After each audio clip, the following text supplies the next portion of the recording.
हरे कृष्णा। श्रीमद् भगवत गीता यथारूप अध्याय 2 गीता का सार श्लोक नंबर 56 से 60। श्लोक नंबर 56। दुखेषु नु दिव्गर्मना सुखेषु विगत स्पृह वितराग भय क्रोध स्थित दृढ़ निरुच्यते। जो त्रय तापों के होने पर भी मन में विचलित नहीं होता अथवा सुख में प्रसन्न नहीं होता और जो आसक्ति भय तथा क्रोध से मुक्त है वह स्थिर मन वाला मुनि कहलाता है। यानी कि वह व्यक्ति स्थिर मुनि वाला यानी कि एक जगह मन वाला मुनि कहलाता है। तात्पर्य: मुनि शब्द का अर्थ है वह जो सुख चिंतन के लिए मन को अनेक प्रकार से उद्वेलित करे किंतु किसी तथ्य पर न पहुंच सके। कहा जाता है कि प्रत्येक मुनि का अपना अपना दृष्टिकोण होता है और जब तक एक मुनि अन्य मुनियों से भिन्न न हो तब तक उसे वास्तविक मुनि नहीं कहा जा सकता। न चासा वर्षीय से मंतम न भिन्नम। किंतु जिस स्थिति मुनि का भगवान ने यहाँ उल्लेख किया है वह सामान्य मुनि से भिन्न है। स्थिति मुनि सदैव कृष्णा भावना भावित रहता है क्योंकि वह सारा सृजनात्मक चिंतन पूरा कर चुका होता है। वह प्रशांत निशेष मनोरथांतर कहलाता है या जिसने सुख चिंतन की अवस्था पार कर ली है और इस निष्कर्ष पर पहुंचा है कि भगवान श्री कृष्ण या वासुदेव ही सब कुछ है, वह स्थिर रचित मुनि कहलाता है।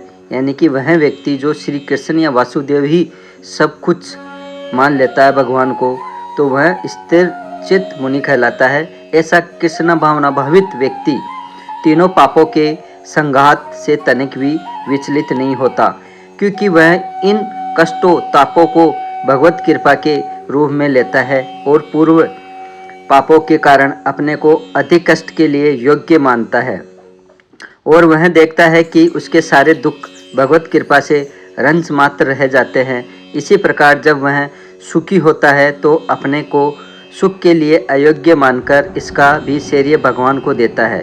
वह सोचता है कि भगवत कृपा से ही वह ऐसी सुखद स्थिति में है और भगवान की सेवा और अच्छी तरह से कर सकता है और भगवान की सेवा के लिए तो वह सदैव साहस करने के लिए सन्नद्ध रहता है।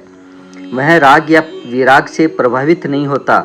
राग का अर्थ होता है अपनी इंद्रिय तृप्ति के लिए वस्तुओं को ग्रहण करना और विराग का अर्थ है ऐसी इंद्रिय आसक्ति का अभाव। किंतु कृष्ण भावना अमृत में स्थिर व्यक्ति में न राग होता है न विराग क्योंकि उसका पूरा जीवन ही भगवत सेवा में अर्पित रहता है। तो यानी कि कहने का मतलब यह है कि ऐसी यानी कि अपनी इंद्रिय तृप्ति के लिए वस्तु को ग्रहण करना और विराग का अर्थ है ऐसी इंद्रिय आसक्ति का अभाव। किंतु कृष्ण भावना अमृत में स्थिर व्यक्ति में न तो राग होता है न विराग क्योंकि उनका पूरा जीवन काल ही भगवत सेवा में अर्पित रहता है। फलत सारे प्रयास असफल रहने पर भी वह कुद्र नहीं होता, चाहे विजय हो या न हो। कृष्ण भावना भावित व्यक्ति अपने संकल्प का पक्का होता है यानी कि अच्छा होता है, मजबूत होता है। श्लोक नंबर 57।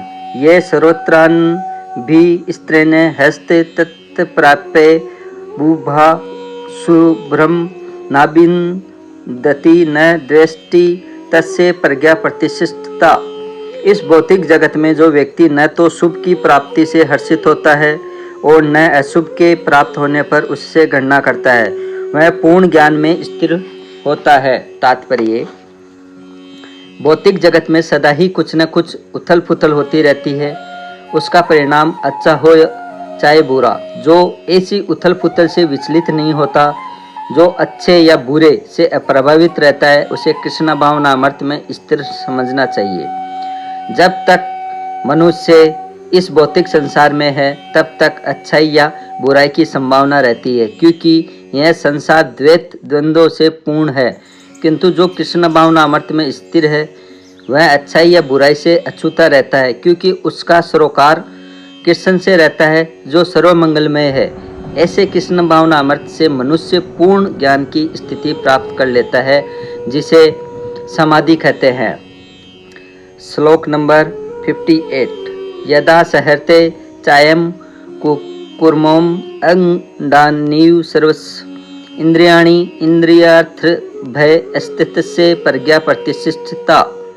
जिस प्रकार कछुआ अपने अंगों को संकुचित करके खोल के भीतर कर लेता है, उसी तरह जो मनुष्य अपनी इंद्रियों को इंद्रिय विषयों से खींच लेता है, वह पूर्ण चेतना में दृढ़ता पूर्वक स्थिर होता है। तात्पर्य: किसी योगी, भक्त या आत्मसिद्ध व्यक्ति की कसौटी यह है कि वह अपनी योजना के अनुसार इंद्रियों को वश में कर सके, किंतु अधिकांश व्यक्ति अपने इंद्रियों के दास बने रहते हैं और इंद्रियों के ही कहने पर चलते हैं। यह है उत्तर इस प्रश्न का कि योगी किस प्रकार स्थित होता है। इंद्रियों की तुलना विषैले सर्पों से की गई है। वे अत्यंत स्वतंत्रता पूर्वक तथा बिना किसी नियंत्रण के कर्म करना चाहती है। योगी या भक्त को इन सर्पों को वश में करने के लिए एक सपेरे की भांति अत्यंत प्रबल होना चाहिए। वह उन्हें कभी भी कार्य करने की छूट नहीं देता। शास्त्रों में अनेक आदेश है, उनमें से कुछ करो तथा कुछ न करो से संबंध है। जब तक कोई इन करो या न करो का पालन नहीं कर पाता और इंद्रिय भोग पर संयम नहीं बरतता, तब तक उसका कृष्ण भावना अमृत में स्थिर हो पाना असंभव है। यहाँ पर सर्वश्रेष्ठ उदाहरण कछुए का है। वह किसी भी समय अपने अंग समेट सकता है और पुनः विशिष्ट उद्देश्यों से उन्हें प्रकट कर सकता है। इसी प्रकार कृष्ण भावना भावित व्यक्तियों की इंद्रियां भी केवल भगवान की विशिष्ट सेवाओं के लिए काम आती है। यानी कि कृष्ण भावना भावित व्यक्तियों की जो भी इंद्रियां हैं, केवल भगवान की विशिष्ट सेवाओं के लिए ही काम आती है, अन्यथा उनका संकोच कर लिया जाता है। अर्जुन को उपदेश दिया जा रहा है कि वह अपनी इंद्रियों को आत्म तुष्टि में न करके भगवान की सेवा में लगाए। अपनी इंद्रियों को सदैव भगवान की सेवा में लगाए रखना कुर्म द्वारा प्रस्तुत दृष्टांत के अनुरूप है, जो अपनी इंद्रियों को समेटे रखता है। ये श्री कृष्ण भगवान कह रहे हैं। श्लोक नंबर 59।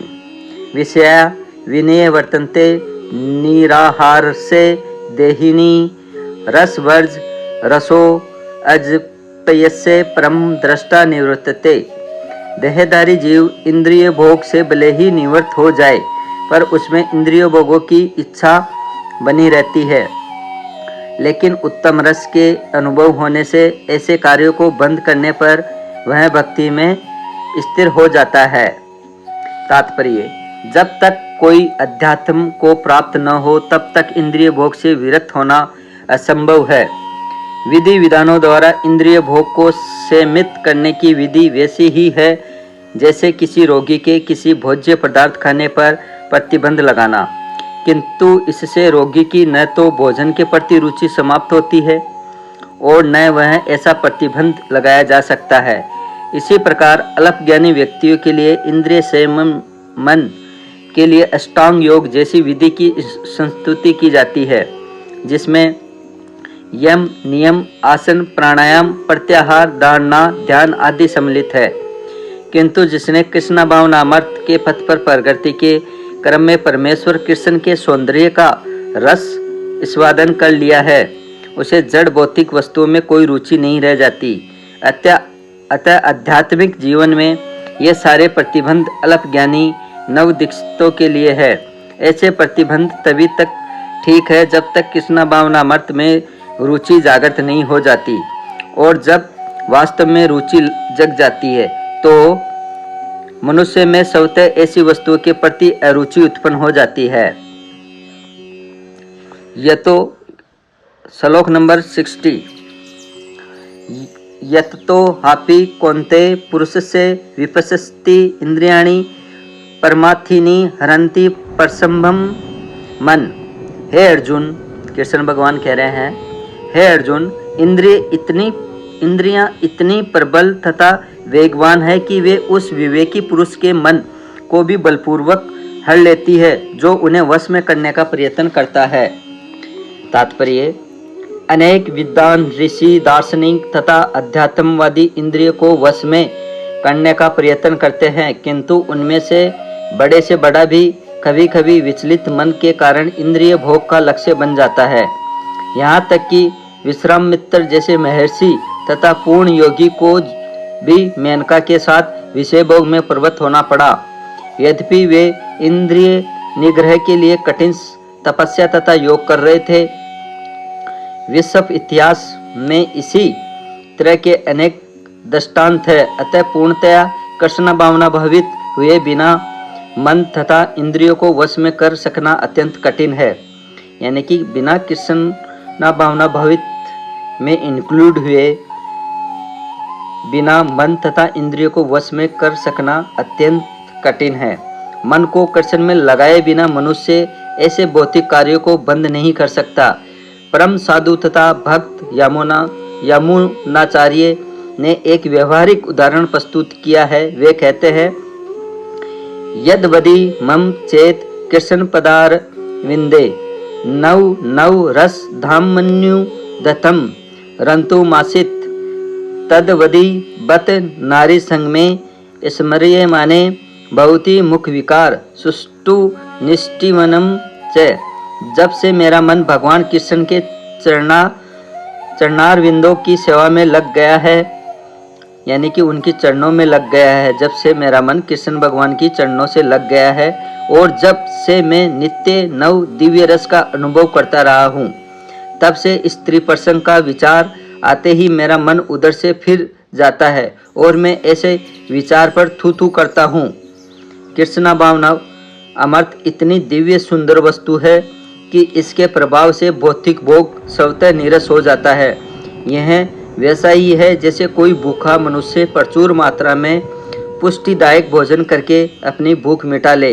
महाराज अम्बरीश भी परम योगी दुर्वासा मुनि पर इसलिए विजय पा सके क्योंकि उनका मन निरंतर कृष्ण भावना अमृत में लगा रहता था।